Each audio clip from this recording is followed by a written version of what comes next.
마태복음 14장 22절에서 33절 말씀, 저와 여러분이 한 절씩 교독하도록 하겠습니다. 예수께서 즉시 제자들을 재촉하사 자기가 무리를 보내는 동안에 배를 타고 앞서 건너편으로 가게 하시고 저물매 거기 혼자 계시더니 배가 이미 육지에서 술이나 떠나서 바람이 거스름으로 물결로 말미암아 고난을 당하더라.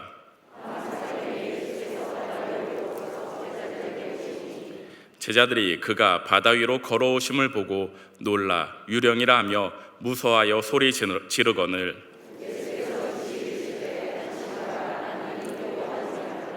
베드로가 대답하여 이르되 주여 만일 주님이시거든 나를 명하사 무리로 오라 하소서 하니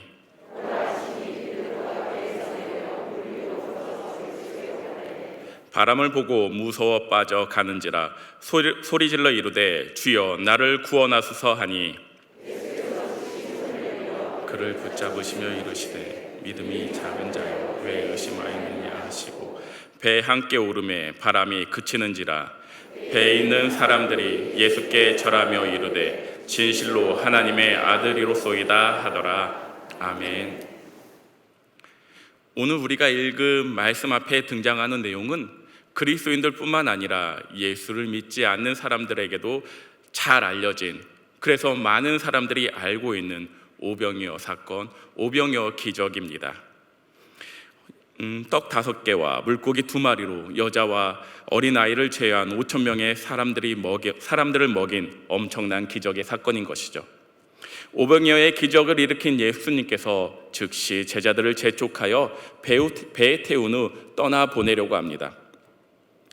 지금의 순간은 예수님의 능력으로 인해 사람들의 기뻐하시는 모습을, 사람들이 하나님과 예수님께 영광을 드러내는 모습을 나타내야 함에도 불구하고 예수님은 그 모든 것을 거부하시고 자신의 제자들을 재촉하여 배에 태우고 떠나보내려고 하는 그 모습들이 나오고 있습니다. 그 이유는 무엇인가? 요한복음 6장 14절에서 15절이 잘 이야기해주고 있는데요, 그 사람들이 예수께서 행하신 이 표적을 보고 말하되 이는 참으로 세상에 오실 그 선지자라 하더라. 그러므로 예수께서 그들이 와서 자기를 억지로 붙들어 임금으로 삼으려는 줄 아시고 다시 혼자 산으로 가시니라. 옛적부터 사람들에게 먹고 사는 일은 굉장히 중요한 일이었습니다. 나라에 먹을 것이 풍부했을 때는 문제가 되지 않는 것들이 먹을 것이 부족해졌을 때 문제가 되는 것을 보게 됩니다. 자연재해나 전쟁으로 인해 먹을 것이 없을 때 문제가 됩니다. 왕과 같은 지도자들의 덕목 중 하나는 백성들을 배불리 먹이는 것이었으며 백성들 역시 자신들의 굶주림이 왕과 지도자들의 책임이라고 생각했습니다. 굶주림은 백성들로 하여금 지도자에 대한 불평과 불만을 가져오는 원인의 하나가 되었고 그로 인해 때때로 왕을 대적하기도 했습니다. 물론 우리가 지금 바라보았을 때 자연재해이기 때문에 어쩔 수 없기 때문에 왕의 책임, 지도자의 책임이 아니라고 말할 수 있지만 당시에는 그 모든 것이 왕의 책임이었습니다. 그러다 보니 백성을 먹이는 일은 왕과 같은 지도자들에게 굉장히 중요한 일입니다. 그래서 역사를 살펴보면 나라에 가뭄이 들어 백성들이 굶어 죽는 상황이 되었을 때 왕은 여러 가지 모양의 제의 모습으로 하늘에 제사를 드렸다는 것을 우리는 알 수 있습니다. 먹고 사는 문제, 그것은 굉장히 중요한 문제입니다. 우리 가정에서도 그 먹고 사는 문제를 굉장히 중요하게 생각하는 분들이 계실 것입니다. 저희 집에도 여러 명이 있습니다. 밥때가 되었는데 밥을 주지 않으며 짜증내어 말합니다. 밥 안 줘? 지금이 몇 시인데? 아니 이 정도만 해도 괜찮습니다. 무언의 시위를 합니다. 아내가 가만히 있는데 주방으로 가서 밥을 차려면서 일부러 소리를 냅니다. 쨍그랑 쨍그랑. 아니면 라면을 끓여 먹으면서 나는 밥 안 먹을 거야 라는 시위의 모습으로 아내에 대해서 저의 불평과 불만을 나타냅니다. 먹고 사는 문제는 굉장히 우리에게 중요한 문제입니다. 단지 우리 가정의 옛적과 우리 가정에서만 있는 일이 아닙니다. 현재도 이러한 모습들이 적용되고 있습니다. 전쟁을 치르고 있는 나라가 아니라면 국민들이 나라에 대해 가지고 있는 첫 번째 관심은 경제입니다. 경제가 번성해야 먹고 사는 문제가 해결되고 더 많은 것을 먹을 수 있고 더 많은 것을 누릴 수 있으며 더 많은 것을 행할 수 있기 때문입니다. 물론 정치에 관심을 가지고 계신 분도 계시겠지만 이 모든 것은 먹고 사는 문제가 해결되었을 때 관심을 찾는 분야입니다. 아니라고 하실지도 모르겠습니다. 그러나 코로나 이후 경제적 어려움을 겪고 있는 우리가 가장 먼저 생각하는 것, 많은 관심을 가지고 있는 것이 무엇인지를 생각해 본다면 아니라고 말하기 힘들 것입니다. 사람들이 가지고 있는 가장 중요한 문제를 예수님이 해결해 주셨습니다. 그분 곁에 있으면 굶어 죽지 않을 것이라는 생각이 사람들 머리에 들어왔습니다. 그래서 사람들은 예수님을 자신들의 왕으로 세우려는 마음을 가졌습니다. 사람들에게 예수님은 죄로 인해 죽을 수밖에 없는 우리에게 구원을 베푸실 메시아라는 그 메시지보다 지금 당장 나의 먹고 사는 문제를 해결해 줄 정치적 메시아요, 정치적 왕으로 보았습니다. 이러한 사람들의 생각은 예수님이 이 땅에 오신 목적과 다르기에 예수님은 즉시 제자들을 재촉하여 배에 태우고 있는 것입니다. 이것은 예수님께서 제자들을 먼저 보내심으로 사람들로부터 자유로워지기 위해서이며 기도하러 가기 위해서이기도 하지만 동시에 제자들이 사람들의 생각에 동화되어 예수님에 대한 잘못된 생각을 갖지 못하게 하기 위해서입니다. 예수님의 이러한 생각은 제자들의 이후에 보인 모습 속에서 우리는 볼 수 있습니다. 마가복음 10장 37절에서 야고보와 요한은 주의 영광 중에서 우리를 하나는 주의 우편에 하나는 주의 좌편에 앉게 하여 주옵소서라는 말로, 또한 마태복음 20장 21절에서는 야고보와 요한의 어머니가 예수님께 나의 두 아들을 주의 나라에서 하나는 주의 우편에 하나는 주의 좌편에 앉게 명해달라라고 요청합니다. 단지 야고보와 요한 그리고 그들의 어머니가 가지고 있는 생각만이 아닙니다. 이 사건 후에 보여준 나머지 제자들의 모습이 이들과 다름없음을 보여줍니다. 야고보와 요한이 예수님께 좌우를 요구했을 때 제자들은 이들에 대해 화를 냅니다. 왜냐하면 자기와 동일한 생각을 가지고 있고 자기보다 먼저 그 자리를 하나님께 요청했기 때문입니다. 이 자리를 예수님은 제자들로 하여금 즉시 피하도록 하고 있는 것입니다. 그래서 예수님은 제자들을 사람들로부터 분리시키려 하셨습니다. 예수님은 제자들을 재촉하여 배를 타고 건너편 게네사렛 땅으로 가게 하십니다. 예수님에 의해 등 떨미듯이 배에 올라 떠나야만 하는 제자들, 그러나 제자들의 여정이 결코 평탄치 않습니다.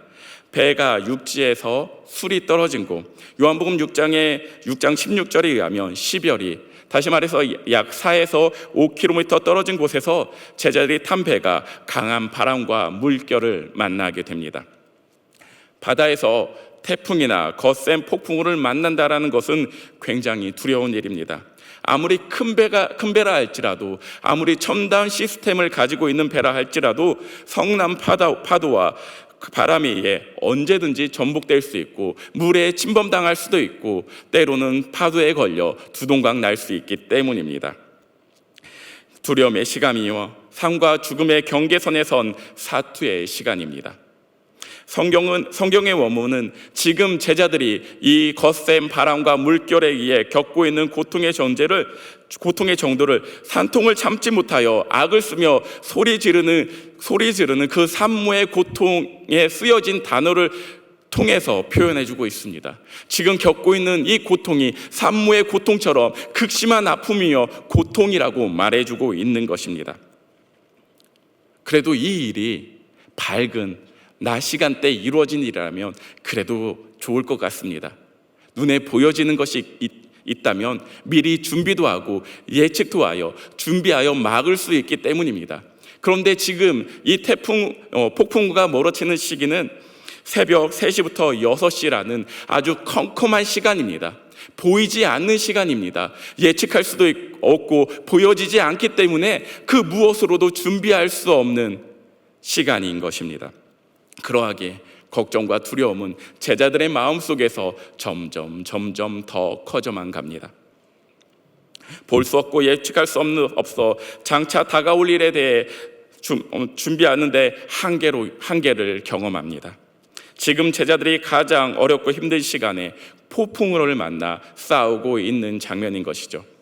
그런데 바다와 사투를 벌이고 있는 급박한 제자들의 모습과 대비되는 하나의 모습이 있습니다. 25절 말씀인데요, 밤 사경에 예수께서 바다 위로 걸어서 제자들에게 오시니 배가 큰 바람과 파도에 휩싸여 중심을 잡지 못하고 뒤뚱뒤뚱거리며 위태로운 상황 속에서 있는데 제자들 눈에 저 멀리 사람의 형상과 같은 것이 보입니다. 그리고 그 형상이 점점 자신들을 향해 다가옵니다. 어두컴컴한 시간과 거센 폭풍의 날씨에 사람의 형상이 물 위에 나타난다면 모든 사람들은 두려워할 것입니다. 하다못해 우리는 귀신 이야기를 듣거나 귀신이 나오는 그 영상을 본 후에 온몸에 신경이 곤두서서 작은 것 하나에도 반응합니다. 그런 일들을 겪거나 아니면 어두컴컴한 곳을 걸어갈 때 뒤에서 발자국 소리가 나면 저것이 사람의 발자국 소리인지 아니면 귀신의 발자국 소리인지 두려운 마음에 때로는 천천히, 때로는 빨리, 그리고 결국에는 달려감으로 그 자리를 벗어나려고 합니다. 그런데 무리를, 그것도 작은 개울이 아닌 배를 타고 이동해야 하는 육지로부터 멀리 떨어진 곳에 사람의 형상이 보인다라는 것은 우리로 하여금 두려운 경계심을 갖게 합니다. 부족함이 없습니다. 경계심을 갖게 하는데 부족함이 없습니다. 사람의 이성을 사용하여 여러 조건들을 머릿속에서 조합했을 때 저 물 위에 서 있는 존재는 절대로 사람일 수가 없기 때문입니다. 유령이고 귀신이라는 결론에 다다르게 되는 것이죠. 그리고 두려움을 표현하고 그 두려움을 떨쳐내고자 제자들은 유령이다라고 외칩니다. 유령을 보아서 떠는 것이며 그 유령으로 말미암아 어떠한 해코지를 당할까 무서워하는 두려움입니다. 그러자 저 멀리서 이렇게 소리가 들려옵니다. 안심하라, 나니 두려워하지 말라. 너희들 유령이 나타났다고 말하는데 괜찮아, 나 유령 아니야, 안심해 라는 말이 들려오는 것입니다. 그 목소리가 어디선가 들었던 목소리입니다. 자신들이 항상 동행하며 들었던 예수님의 목소리라는 것을 베드로가 깨닫게 됩니다. 큰 바람과 파도가 몰아치는 바다를 예수님은 걸어서 제자들에게 다가오고 계십니다. 예수님께서 걸어서 오신다라는 것은 바다의 풍랑이 예수님에게 아무런 영향을 미치지 못하고 있다라는 것, 그 풍랑이 예수님께 아무런 문제가 되지 않는다라는 것을 보여줍니다. 그렇지 않다면 위태로운 상황을 벗어나기 위해 허겁지겁 달려가거나 그 바다 위에서 중심을 잡기 위해 노력해야 될 것인데 이러한 모습이 성경에서는 하나도 언급되지 않는 것으로 보아 많은 곳에, 그 모든 곳에 사방에 폭풍과 몰아치고 있지만 예수님께서 계신 그곳, 예수님께서 걸어오시는 그 자리에는 폭풍우가 없다라는 것입니다.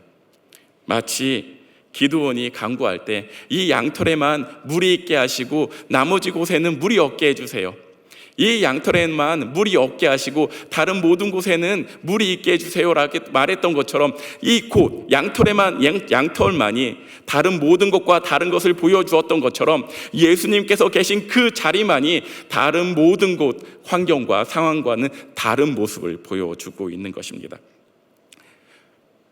그렇기 때문에 베드로는 28절 이렇게 말하고 있는 것입니다. 주여, 만일 주님이시거든 나를 명하사 물 위로 오라 하소서. 만약 예수님이 걸어오시는데 예수님께서 계신 그 자리에 폭풍과 몰아치고 비바람이 몰아치고 있고 위태위태한 상황이라면 베드로가 과연 내가 그곳에 갈 수 있도록 물 위를 걸어서 당신에게 가게 해달라고 요청을 했을까요? 못하죠. 지금 이 배 위에서 겪고 있는 이 상황만으로도 너무나 힘들고 어려운데 그곳으로 가게 해달라고 하지 않을 것입니다. 그러나 베드로가 본 예수님의 모습은 자연의 평안, 자연의 평온, 그 무엇도 걸림돌이 될 수 없는 상황의 모습인 것입니다. 그래서 베드로는 예수님의 평안이 있는 곳에 자신이 가게 해달라고 강구합니다. 베드로가 말합니다. 또한 만일 주님이시거든 나를 명하사 무리로 오라 하소서 하니, 여기서 베드로가 말한 만일 주님이시거든이라는 말은 예수님을 의심하여 진짜 예수님 맞아요 라는 것이 아닙니다. 예수님에 대한 분명한 확신을 가지고 당신은 주님이십니다, 그렇기 때문에 나로 하여금 이 무리를 걸어갈 수 있도록 해주세요 라고 하는 요청입니다. 확신을 가진 예수님이라고 하는 그 확신을 가지고 예수님에게 요청하고 있는 것이죠. 베드로의 요청에 대해 예수님께서는 오라라는 말로 그를 초대하십니다. 배에 걸쳐 물 위에 발을 내딛는 베드로의 심정이 어땠을까요? 두려움? 걱정? 그런데 여기서 하나 바라봐야 될 것이 32절 이렇게 말합니다. 배에 함께 오름에 바람이 그치는지라. 그렇다면 지금 이 순간은 바람이 불고 있는 것입니다. 바람이 불고 있다면 배를 위태롭게 하며 바다 사람들조차 고통스럽고 힘들게 하고 있는 그 상황이 지속되고 있다라는 것이죠. 그런데 그 위에서 그런 상황 속에서 베드로는 과감히 배에서 무리로 내려옵니다. 이 모습은 예수님에 대한 분명한 확신이 없다면 할 수 없는 행동인 것입니다. 오병이어를 행했고 그들이 항상 만났던 그 예수 그리스도에 대한 분명한 확신과 예수 그리스도에 대한 믿음이 있기에 폭풍우가 몰아치고 물결로 배가 흔들리는 그 상황 속에서 베드로는 무리로 나아갈 수 있었던 것입니다. 만일 그가 예수님에 대해 조금이나마 의심을 가지고 있었다면 그의 발은 바다 위에 물에 닿는 순간 빠졌을 것입니다. 그리고 31절처럼 믿음이 작은 자여 왜 의심하였느냐라는 예수님의 꾸지람을 들었게 되었을 것입니다. 그러나 베드로는 예수님에 대한 분명한 확신을 가지고 예수님을 바라보며 한 걸음 한 걸음 앞으로 나아갑니다. 무리를 걷고 있는 그의 눈에는 예수님만이 보입니다. 폭풍우가 몰아치고 있지만 그 폭풍우는 베드로의 안중에 없습니다. 오직 주님만을 바라보며 그의 발걸음은 한 걸음 한 걸음 주를 향해 나아갑니다. 예수님의 오라 하신 그의 말을 신뢰하며 걸어가고 있는 것입니다. 그런데 그 걸음 가운데 베드로의 시선을 방해하는 것이 있습니다. 바람입니다.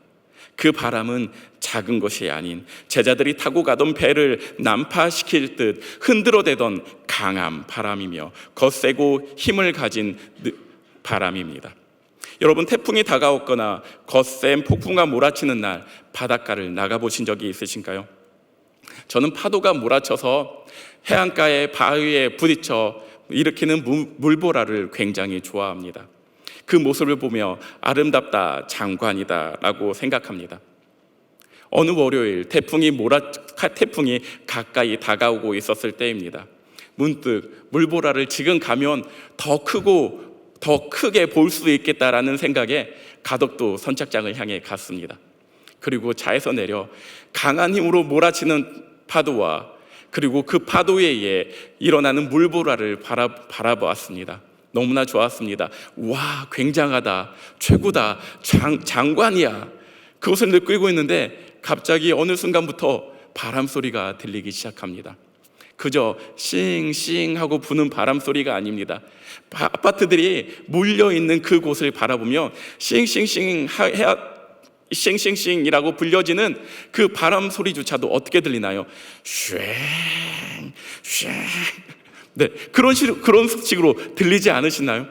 그런 것처럼 짧은 시기 아닌 정말 강한 힘을 가진 에너지를 가지고 있는 그 바람의 소리가 들려오면서 파도를, 물보라를 바라보고 있노라니 두려움이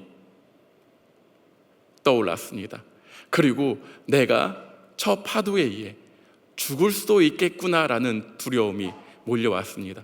그래서 그곳에서 바로 더 높은 곳으로 올라가서 바라보았던 적이 있는데요, 저의 육지에서 겪게 되는 그 상황만 할지라도 그 바다의 모습 속에서 두려워 떨게 되는데, 하물며 바다에서 겪게 되는 그 모습은 어떠할까요? 죽음을 눈앞에 목전에 둔 순간입니다.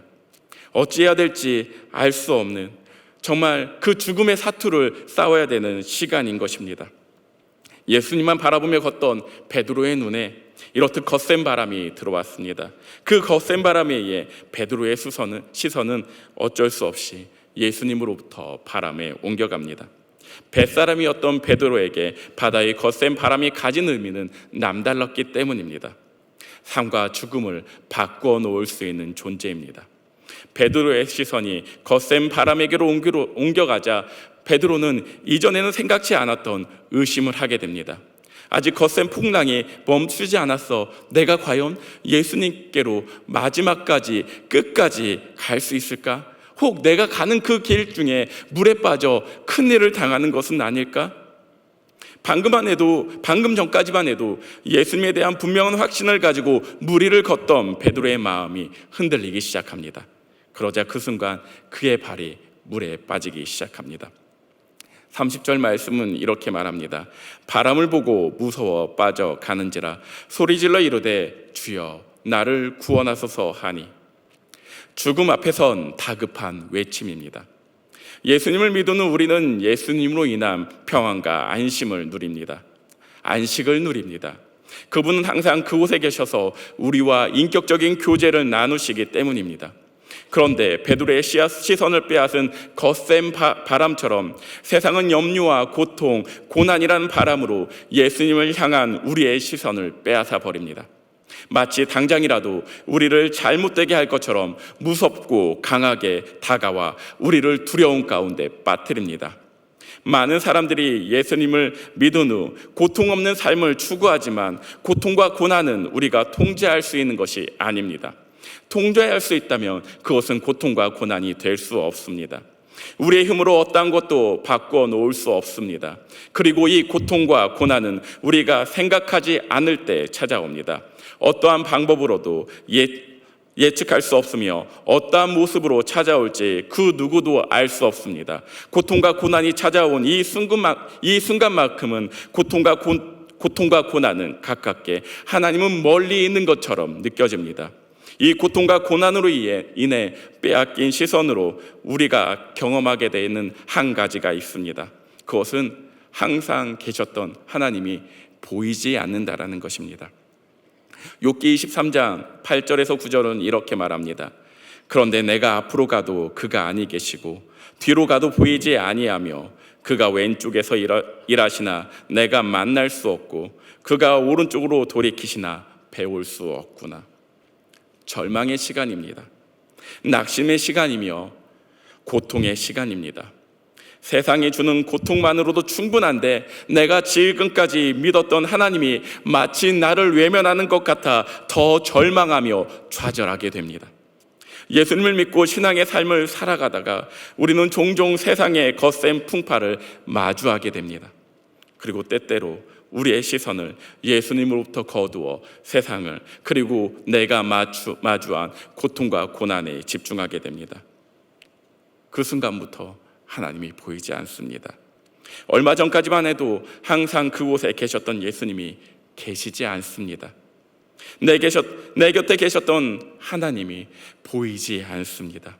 욥의 말처럼 내가 앞으로 가도 그가 아니 계시고 뒤로 가도 보이지 않습니다. 아무리 발버둥을 쳐도 내가 만날 수 없고 그를 뵐 수 없으며 들을 수 없습니다.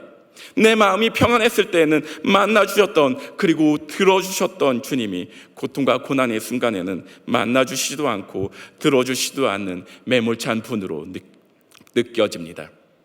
그런데 사실 이와 같은 경우는 우리가 하나님이 아닌 고통과 고난에 집중했을 때 발생하는 일입니다. 하나님은 항상 동일한 곳에 계십니다. 그는 그곳에서 우리를 바라보고 계시며 기다리고 계십니다. 단지 지금 내가 마주한 문제에 집중하기에 하나님을 바라보지 못하고 있을 뿐입니다. 베드로처럼 나의 시선이 예수님이 아닌 거센 바람에 집중하고 있기에 고통과 고난의 문제에 함몰되어져 하나님을 바라보지 못하고 있는 것입니다. 예수님이 나의 곁에 계심을 경험하고 있지 못하고 있는 것입니다. 그래서 우리는 좌절과 절망 가운데 허우적거리게 됩니다. 마치 내가 믿는 하나님은 내가 어렵고 힘들 때는 외면하고 내가 잘 될 때만 만나는 분으로 말입니다. 우리는 심한 고통 중에 있을 때 하나님의 백성된 나의 울타리가 되어주지 않으시고 보호해주지 않는 것처럼 느낍니다. 고통과 고난은 우리 삶의 특정한 시기나 상황에서만 경험되어지거나 영향을 미치지 않습니다. 우리 삶의 전반에 거쳐 관련되어 있으며 언제나 우리 주변에서 여러 모양으로 우리에게 영향을 미치고 있습니다. 그 결과 고통과 고난은 우리의 삶을 송두리째 흔들고 우리의 신앙에도 많은 의문과 혼란을 일으킵니다. 이로 인해 믿음의 사람들 중 어떤 이들은 시험에 들어 악에 미혹당하거나 하나님을 부정하여 불신하게 됩니다. 하나님으로부터 멀어지게 되는 것이죠. 릭 홀랜드는 슬픔과 고통이 찾아오면 우리가 가지고 있던 성경적인 확신들이 언제나 진리로 느껴지지 않는다. 두려움이나 염려 혹은 상처와 같은 감정은 단 한순간에 모든 성경적인 관점들을 날려버릴 수 있다라고 말합니다. 우리는 현실의 고통에는 너무도 쉽게 압도되지만 우리의 현실을 주관하시는 하나님에 대해서는 그렇지 않습니다. 우리의 시각에 갇혀 하나님을 판단하며 하나님이 우리의 울타리 되심을 보지 못하고 있습니다. 여러분들은 어떠십니까? 고통과 고난의 시기에 내가 마주한 그 문제에 집중하고 계십니까? 아니면 그럼에도 불구하고 하나님께 집중하고 계십니까? 분명 우리의 현실에는 고통과 고난이 있습니다. 그리고 그 고통은 결코 작지 않습니다. 세상을 살아가면서 이 세상이 가지고 있는 고통의 일부가 우리의 삶을 덮칠 때 우리는 그 모든 것을 잃어버린 것처럼 그 고통 속에서 모든 것을 좌절하여 정말 그 고통의 정도를 실감하게 됩니다. 그런데 사실 고통과 고난은 단지 지금 있는 것이 아닙니다. 이전에 우리의 삶에도 있었고 지금도 있을 뿐입니다. 우리 역사의 과거에도 있었고 지금도 있으며 앞으로도 있을 것입니다. 고통과 고난, 그것을 바라볼 때 우리에게는 답이 없습니다.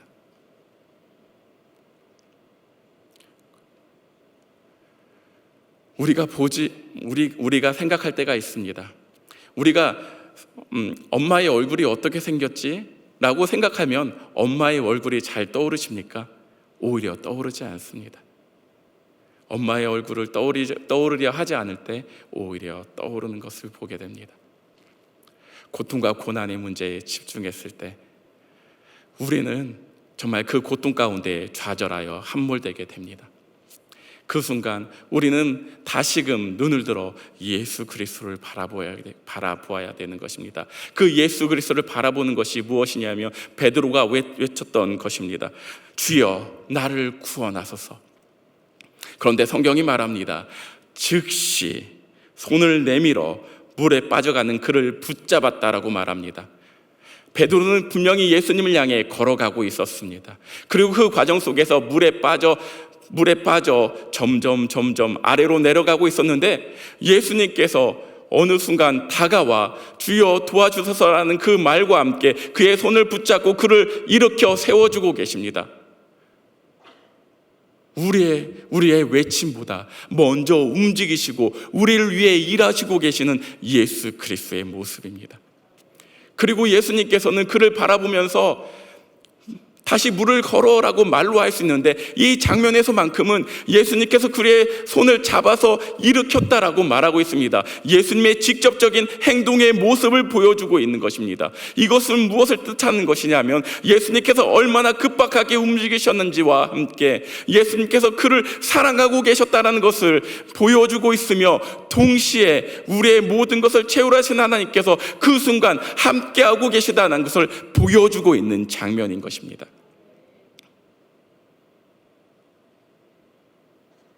우리가 고통과 고난 속에서 낭망하여 넘어져 정말 그것을 예수 그리스도를 바라보지 못하고 절망과 좌절 가운데 빠졌을 때, 예수님은 우리를 위해 이미 일하고 계십니다. 지금 현재는 너무나 어렵고 힘든 시기입니다. 코로나로 인한 그 어려움을 벗어났는가 했지만, 경제적인 어려움 속에 우리는 많이 어려워하고 있습니다. 물가가 많이 뛰었죠. 월급만 제자리라고 말합니다. 영끌족이라고 말하는 그 정말 영혼을 끌어모아 대출을 받아 집을 산 사람들은 지금 예금 대출이자가 높게는 10%대까지 올라가서 정말 한 달 월급을 그대로 대출 상환금으로 이자로 내야 되는 그 어려움 속에 있습니다. 이 순간 우리 세상은 지금 우리가 마주한 이 고통과 고난에 집중하게 하지만, 그러나 하나님이 사랑하신 호산나 성도 여러분, 내가 마주한 그 고통과 고난의 문제에서 눈을 들어 하나님 보시기를 원합니다. 예수님 도와주세요라고 외쳤던 베드로처럼 하나님을 바라보며 예수 그리스도를 바라보며 예수님 도와주세요라고 외칠 수 있는 우리가 되기를 원합니다. 그때 예수님께서 일하십니다. 예수님께서 그 순간 베드로의 손을 잡고 일으키시고 배에 오르십니다. 배에 오르자 어떤 일이 벌어집니까? 바람이 그칩니다. 하나님께서 고통과 고난의 그 근원이 되는 문제를 해결하신 것입니다. 고통과 고난을 마주할 때 우리는 그것에 대한 어떠한 해답도, 어떠한 문제를 해결할 수 있는 능력도 없지만, 예수의 이름을 불렀을 때 예수님께서는 그 문제를 해결하시며 자신이 있는 곳, 가장 평안과 안식과 자유와 만족이 가득한 그 자리로 우리를 인도하십니다. 그 자리에서는 우리 모두가 되기를 원합니다. 예수의 손을 붙잡고 예수께서 계신 그 자리에 서 있는 우리 모두가 되기를 원합니다. 마주한 문제가 아닌, 항상 계시고 나를 위해 기도하시고 나를 붙잡아 주시는 그 예수 그리스도를 바라보며 오늘의 고통과 고난의 문제를 이겨내는 모든 분들 되시길 간절히 소망합니다.